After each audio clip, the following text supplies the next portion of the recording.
Are you looking for an experience that will grow your teenagers' faith, increase their leadership skills, and teach them the discernment to engage with the world all around them, all while taking them on the adventure of a lifetime? I mean, who isn't looking for that? If your teenager loves fun, adventure, and wants to grow in their faith and leadership this summer, then send them to Excel's Summer Leadership Camp. Excel's Summer Leadership Camp is a 12-day experience for passionate young leaders looking to discover God's truth, to discern wisely, and live wholeheartedly.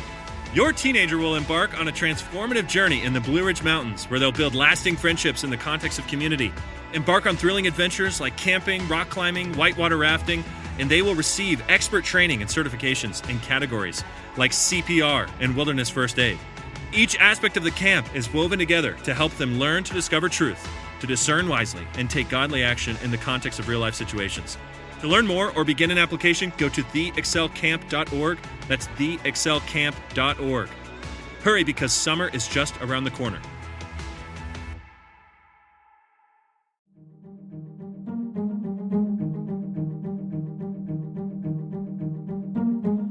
Hey everyone, welcome back to the Reclamation Podcast, where our goal is to help you reclaim good practices for faith and life. My name is Tony, and I get to bring you episode 72 today with Karlie Green. Karlie is an author, speaker, and a survivor. She has overcome some impossible odds to see faith in the messiness of life.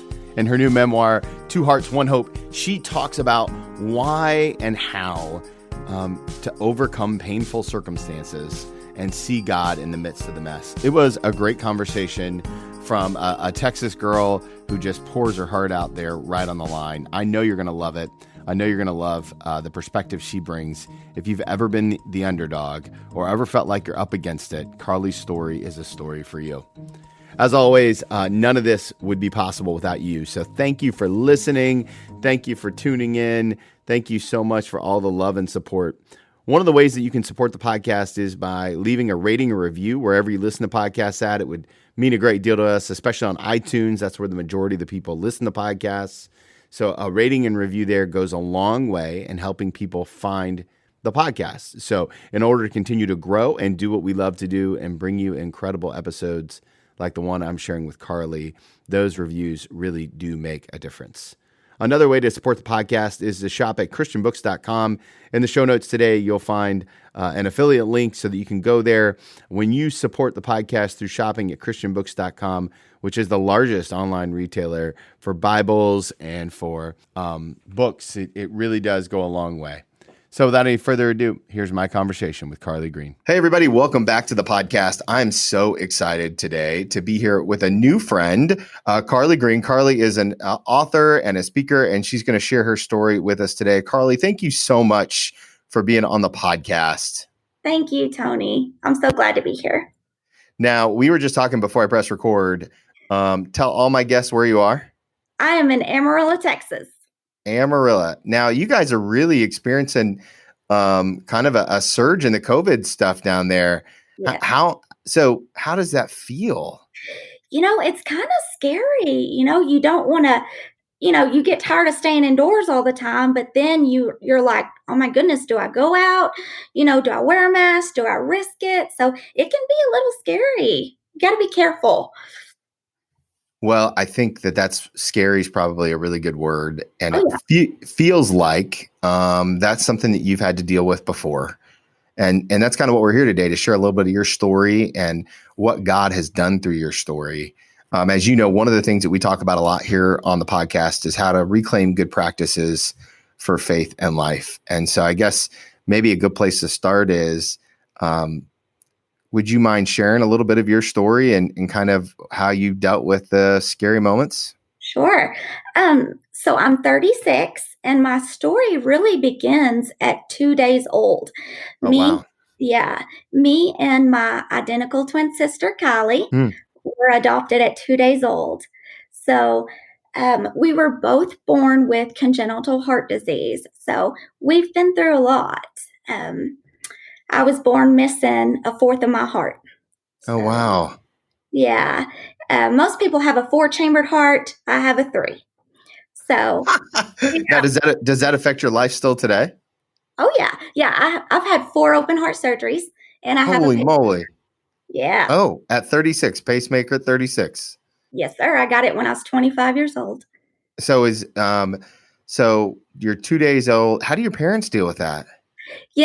So my mom and dad, they adopted us at 2 days old, and my mom couldn't have children. And Oh, her, the most thing she wanted in the world was to be a mother. So they adopted me and Kylie, and they thought they were getting one little boy, and when they got to the hospital, they had twin girls. So yeah, surprise! Now so, look. How many people can say that they were surprised with a second child through adoption? could you imagine? No. Uh, so yeah, they adopted us, and they didn't care that we were sick and we're going to need a lot of medical care. It didn't matter to them at all. My mom had, at age 18, she had non-Hodgkin's lymphoma, so she had gone through cancer and she had an open heart surgery. So God really did give us to the perfect Oh parent. wow. Yeah, he knew what he was doing. He gave us to someone, who was compassionate, who loved the Lord and knew what we would need to survive. So then, what's it like to grow up in this environment? Kind of, bring me forward in the storyline a little bit. So let's see, I've had 3 open heart surgeries by the age of 7. So I had my childhood, I didn't get to take PE. I didn't get to run with the other kids, but I had Kylie. She stayed behind with me. She took care of me because she did have a hole in her heart, but, it healed very quickly. She ran and played sports and everything. And when we turned 11, our mom was 35, and we went to school one day with a mom and came home without one. Oh my gosh. Yeah, her cancer had came back, and we didn't know this till we were adults. And God called her home when we were 11 years old. She was 35. Did they? Was it one of those things where they came and pulled you out of school that day, or? Yes. So me and Kylie get called to the office, and our neighbor picked us up, and she was like, girls, we're going to go see your mom. She's in the hospital in Lubbock, which is about an hour away from where we lived at the time.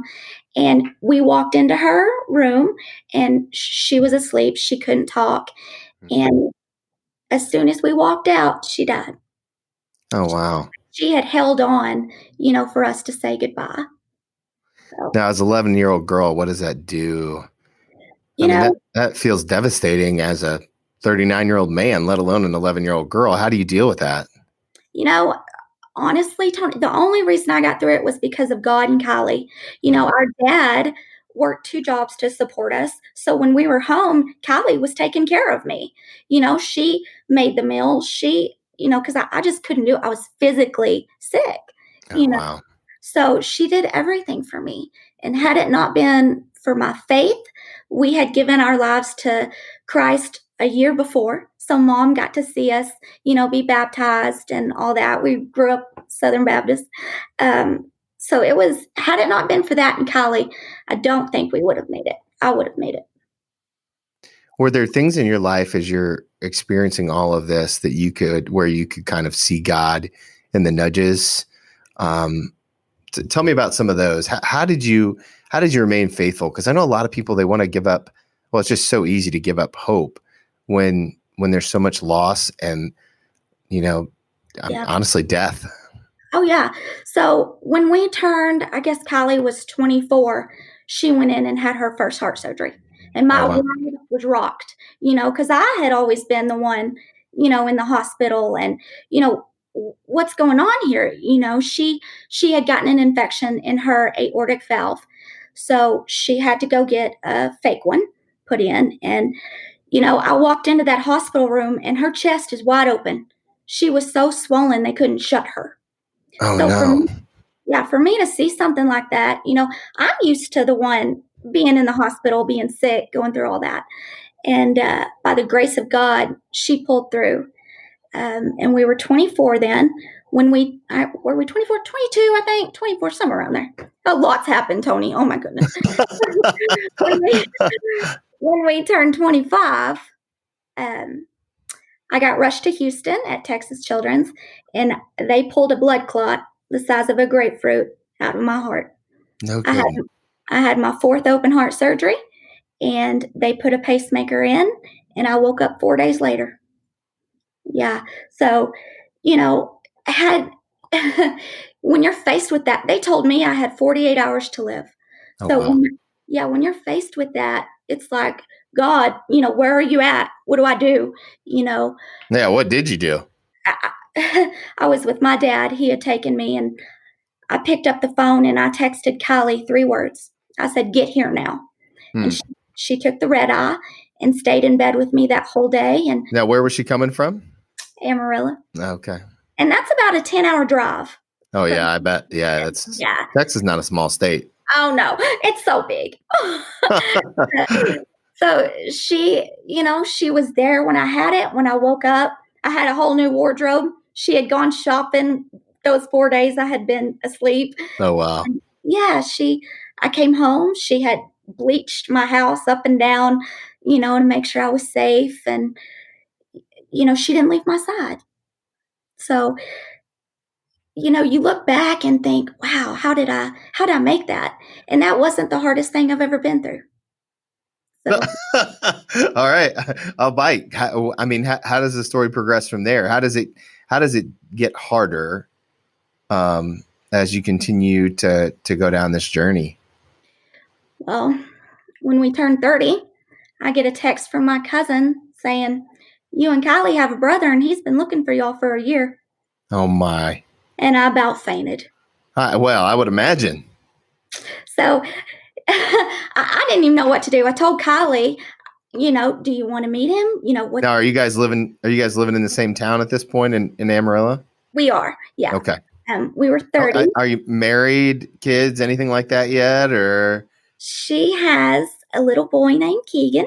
Oh. And, she had her fake valve. She had gotten a pig valve. So you get a choice. You can either get a pig valve or a mechanical valve. Hmm. If you get a mechanical one, you cannot have children. Hmm. And, she wanted to be a mama. Yeah. So she had Keegan in 2008. Mm-hmm. So we had him, and she tried for 7 years to have a little girl. IVF, everything. And in 2015, she had Kinsey. Oh, praise God. I know, it was a miracle. But when we were 30, I told Kylie about Matthew. Do you want to meet him? What should we do? I had gone through a really bad divorce, and I talk about it in the book. It was really bad. I leaned on God. I prayed and prayed. I'm 4'11". He was 6'2", Oh, and wow.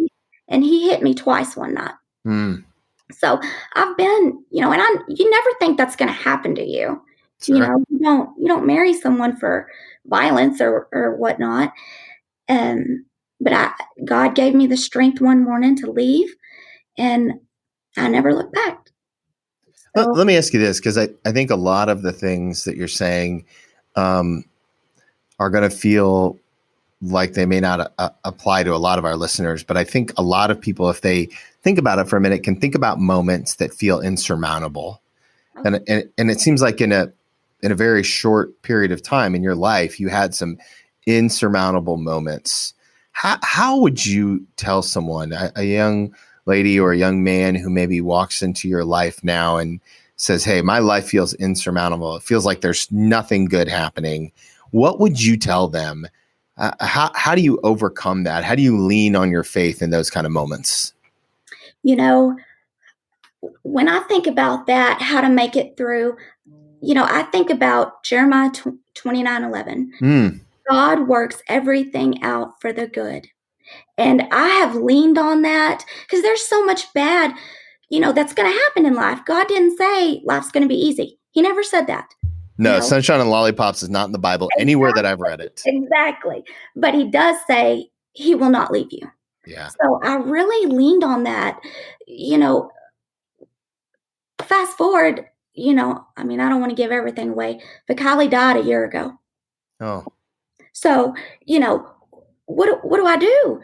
She went in for her second heart surgery. I've had 4. Why didn't he take me and not her? She left behind 2 children.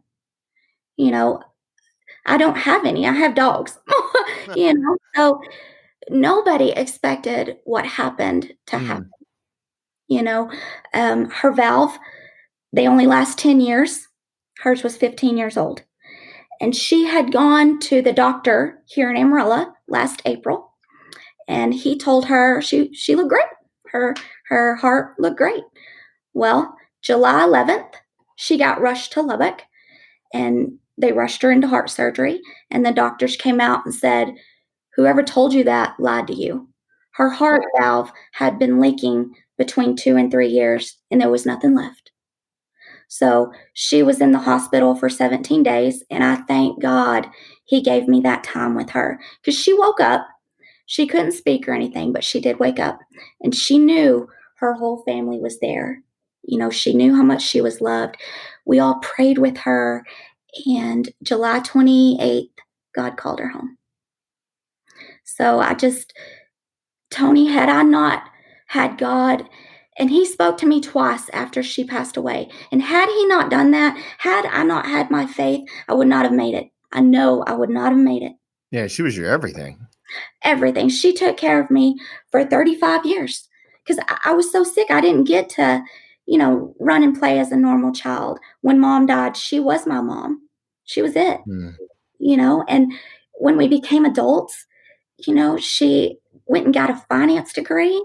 She helped me out in life. When I got a divorce, she moved me back here to Amarillo, got me a little apartment not far from her. She took care of me. And then my world was rocked when God took her home. I think you're on mute. Workday starting to sound the same? I think you're on mute. Find something that sounds better for your career on LinkedIn. With LinkedIn Job Collections, you can browse curated collections by relevant industries and benefits, like flex PTO or hybrid workplaces, so you can find the right job for you. Get started at linkedin.com/jobs. Finding where you fit. LinkedIn knows how. Yeah. I mean, lots of questions. You're almost a year removed from this. I can't believe it. Yeah. Tell me about that year since. I don't know how I've made it, Tony. When we were in the hospital, when our brother found us 6 years ago, we always wanted to tell our story. She had gone through a lot with my dad remarried. She was very mean to Karlie. Karlie had gone through so much, and she always wanted to tell her story. Well, when she was in the hospital, I promised her I would do it for her. Oh, wow. And in this book, I think I've done that. I didn't know how I was going to do it. I am from a small town in Texas. I don't know anything about the publishing world. Which is a different world. It is a way different world. I know how to, write my story and, encourage and inspire others. That's what I hope to do with this. But, there was a lot of nights I laid in bed just, when you do the ugly cry and the silent cry where you don't want anybody to hear you. I lived like that. One morning I was heading to work and I couldn't get out of the car. I just hit the road to Silverton, where we grew up, about an hour away, and I sat in the dirt with her for about 4 hours. Oh, wow. I don't know how I've made it. My faith, that's it.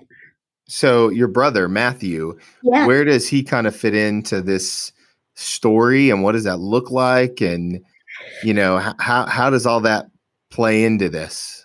So we were 30. I got the text, and Karlie was nervous at first to meet him. So I told my cousin, I said, well, I'll go meet him. Let's all have dinner together. I won't be by myself. My cousin will be with me. And I walk in this restaurant thinking, okay, where's someone that looks like me? Me and Karlie were identical twins, but she's 5'11", and I'm 4'11". Oh, wow. Yeah, but I'm a minute older, so I'm the boss. I walk in and I see my cousin at the table with Matthew. Matthew stands up. We have the same biological mother, and we have different dads, and his is African American. Okay. So Matthew is half African American. And you would never know we were related until he smiled. We have the exact same smile. Oh, that's amazing. Yeah. So, when my biological mom had me and Kylie, she was 16 years old and she was on drugs and alcohol. That's what caused our heart problems. Oh, And she didn't raise Matthew either. When he was about 3 or 4, his grandparents took him because it was just a really, really bad situation. So when we met, we swapped stories. He had no idea that we had heart problems. He knew he had twin sisters, but he didn't know what we were born with. And that was 6 years ago. And he lives an hour away from me, and we're as close as ever. now was he able to be there when Kylie passed as well? And did him and Kylie eventually meet? And did that? I mean, what do family reunions look like? That's really what I'm getting at here. It gets better. I got to introduce Kylie to Matthew like a few weeks later. I mean, how many people can say that? I introduced my sister to my brother. Yeah. That happened, and she loved him as much as I did. Yeah. And I thank God for those 5 years he got with Kylie. He got to know her, he got to love her. And the sad thing is, on my mama's side, my family, where my cousin told me, they all knew about Matthew, and no one ever told us. Well, what do you think that's about? I mean, why keep it a secret? That's a great question. And I understand maybe not telling us as a child, but we were 30 years old, and no one told us about our biological mom. Kylie found her 2 years ago. She pulls up to my house and goes, "Karlie, I found Sabrina and we're going." And I'm freaking out, because Kylie had a lot of anger toward her. She had watched her sister go through 4 heart surgeries because of her, so I'm thinking, okay, we're going to pull up here and she's going to beat her or something, So I asked Kylie, what are you going to say to her? Like, what's happening? And she goes, "I'm just going to speak from the heart." And I'm panicking, Tone, oh my gosh. We pull up to the house and Sabrina opens the door. And it's like looking in a mirror. Oh, man. I couldn't believe it. And I'm thinking, is Kylie going to punch her? What's going to happen? They were quiet as a mouse. I mean, you could hear a pin drop. And all I could do was stick out my hand. And I said, "Hi, Sabrina. My name is Karlie, and we're the twins you gave away in 1984. Oh, what did she say? She started bawling. And Of course she did. Oh, yeah. She grabbed us and, she was very kind. She was, we had a lot of questions. This was just like a 20-minute visit, but she answered everything that we had asked. I don't know if it was the truth, but she did. But she was very kind. She wanted us to come back and visit, and we did for a while. But I haven't seen her since Kylie died, and that's another story. I bet there's a lot of stories there. So it's interesting, right? Like Kylie took care of you, and now you play, and I would imagine, a very important role in the lives of her daughters. What's that like now? Yeah, so we have Keegan. He just turned 12. Daughter and son. Excuse me. I'm sorry. I forgot. And Kinsey turned 4 last November. So I try to see them, and they just live a mile away from me. So I get them and see them as often as I can. Derek, Kylie's husband, takes them to her grave. They talk about her. He put them in counseling as soon as this happened, which is something me and Kylie didn't get as a child. Yeah, good for him. Yeah. Yeah. And he called me, and right after she had passed, and he was very clear. He said, "Karlie, what do I do to make them okay?" Because we grew up with a lot of sadness and anger. We didn't get counseling. We didn't get, in my book, I talk about our dad giving all of our mom's stuff away. We don't have anything of hers. And I told Derek, I said, "Don't give one thing away of Kylie's until you ask those children." Nothing. And he hasn't. He's been fantastic.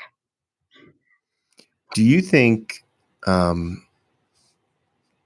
do you see that your mom's death kind of positioning you to deal with what you're dealing with now? I mean, it feels like prolonged grief has been kind of a theme in your life. And we kind of define grief as anything that has to do with change. And so feels like constant change. How do you, do you feel like you've survived it, or how does that feel now? Yeah. And I'm glad you said that, because it really was, to me, like history repeated itself. And I'll tell you why. When Mom died, she was 35 and me and Callie were 11. When Karlie died, she was 35 and Keegan was 11. Wow. So you can't get more of a history repeating itself than that. So when I turned 36 this March, it made me the oldest woman to live in my family. So how do you cope with that? Like, why did he leave me, the sickest of us all? Why me?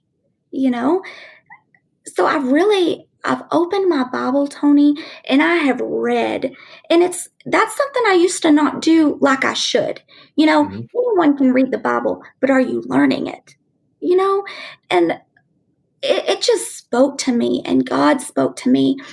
I was laying in bed one night, just hysterical, like asking God, how could you do this to me? And he spoke to me.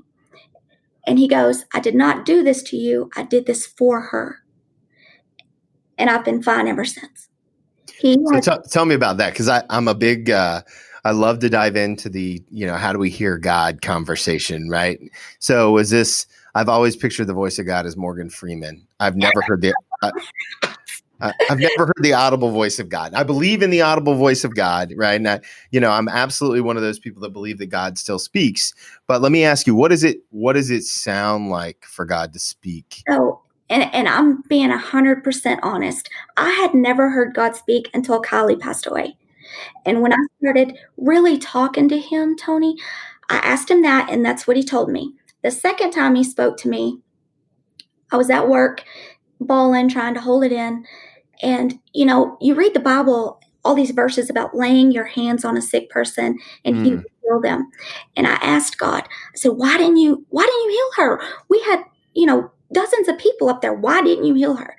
And in the most stern, calmest voice, he said 2 words to me. He goes, I did. And his voice, I don't even know how to describe it, Tony. It was so stern, but so calm. And I'm not kidding you. Had that not happened those 2 times, I don't know if I'd have made it. I really don't. And I've never heard God speak to me like that. Never, until this all happened last July. Okay, so what do you do with that? I think there's a lot of Christians who feel a nudge or a calling, or maybe they've even heard God's voice. Yeah. But then what do you do the next Monday? Well, if you're me, you write a book. You write it down. So anything like that's happened, or I see Kylie, I wrote it down because I want to remember it, And when he spoke to me, I really took it to heart. Like, okay, he's saying she's fine. So she is. We know where she's at. She gave her life to the Lord when we were 10 years old. And that gave me such a peace that I could move forward. So now it's like, okay, now what do I do? This has all happened.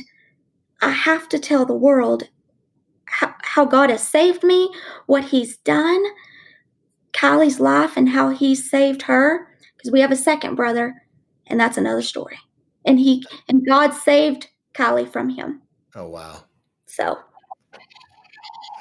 many different layers. Tell me about the book writing process for you. I would assume it'd have to be a little bit therapeutic. It would have to be a lot emotional. What was it like to birth this writing and kind of that process? Yeah, it was very therapeutic and cathartic, but it's hard. You have to think back and really pour your heart and soul out to these pages for people to really feel what you went through. And I tried to do that. Everything, every emotion, I want the reader to really be there. And the feedback that I've gotten, they feel like they are, through the good times and the bad. And it's a lot of sadness. It is. It's hard. But but it was so helpful. And I just wanted to tell Kylie's story because I promised her I would. Hmm. And I think I've done that. And I had a great team from Atlanta that really helped me and walked me through the whole process. Do you, I guess what I'm trying to ask is, a year from now, when we're celebrating this book, what exactly are we celebrating about it? What's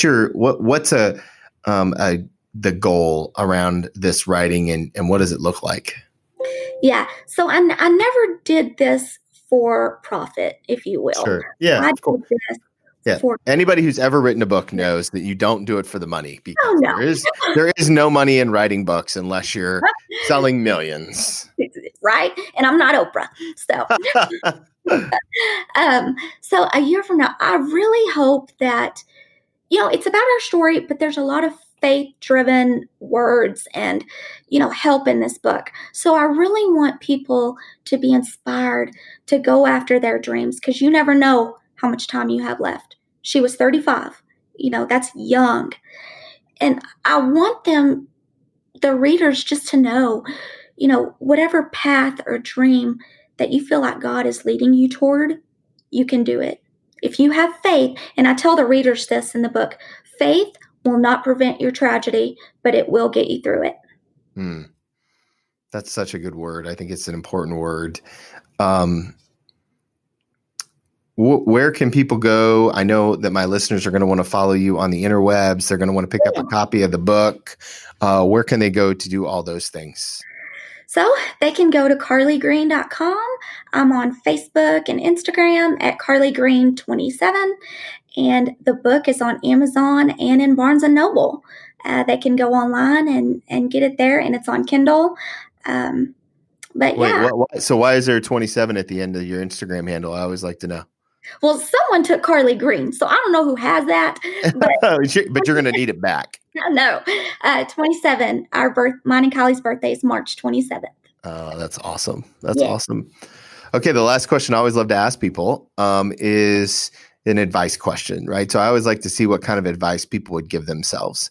So if you could go back in time, and I'm going to take you to the time shortly after your mother's passing, if you could go back then and talk to a younger version of yourself, what advice would you give yourself?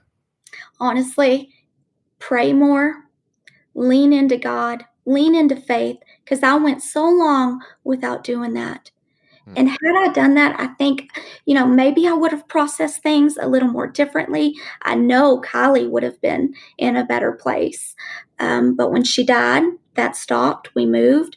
So I would tell her, trust God. Everything is going to work out fine if you trust Him and believe Him. I love that. I love that.